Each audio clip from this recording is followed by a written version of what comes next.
In this lesson, you'll learn how to work with CuttingMaster 4. CuttingMaster 4 is a software plugin that plugs into both Adobe Illustrator or CorelDRAW. This allows designs you've created to be sent to your CE Lite. It is assumed at this point that your cutter is connected and ready to go. If you aren't sure, review the lesson on CuttingMaster 4 setup. Also, while we will be demonstrating in Adobe Illustrator, the same steps can be applied to CorelDRAW. Here we have a simple design within Adobe Illustrator that we want to cut on heat transfer material. To do this, first open CuttingMaster 4 by clicking the File pull-down menu, hover the mouse over CuttingMaster 4, and then select Cut Plot. This opens the Cut Plot window. Here there are a number of settings related to cutting that can be adjusted, but in this lesson we will cover just a few. First, you'll notice the settings on the left.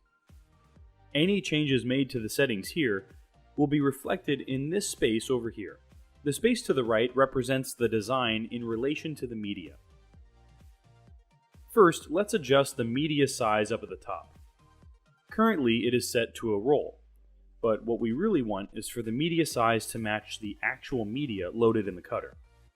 If we click on this button, this will obtain the actual size from the CE Lite cutter, and set the values here.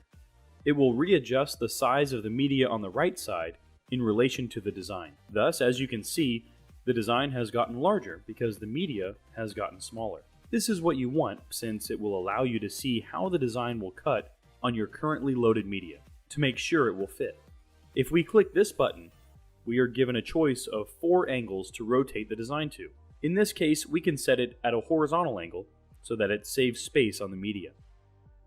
The next button is for mirroring the design, which in this case is needed since the transfer material we are cutting requires it. There are other basic options to take advantage of. For instance, you can set the number of copies, along with the spacing between the copies.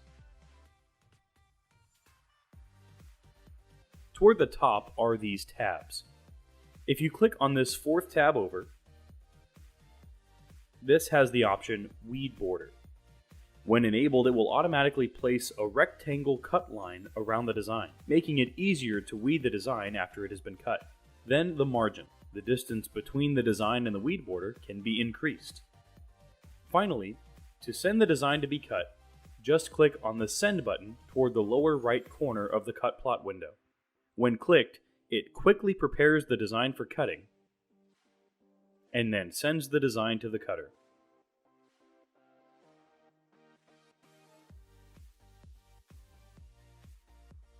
And here are the results. But let's return to the Cut Plot window to go over one other option. There may be times where you may want to cut a portion of the design. If so, simply return to Adobe Illustrator, and here you can select the portion you want to cut. Return to CuttingMaster 4, and as you can see, it will only cut those selected objects.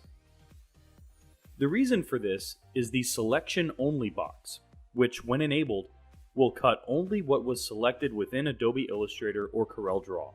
If it is disabled, the full design appears.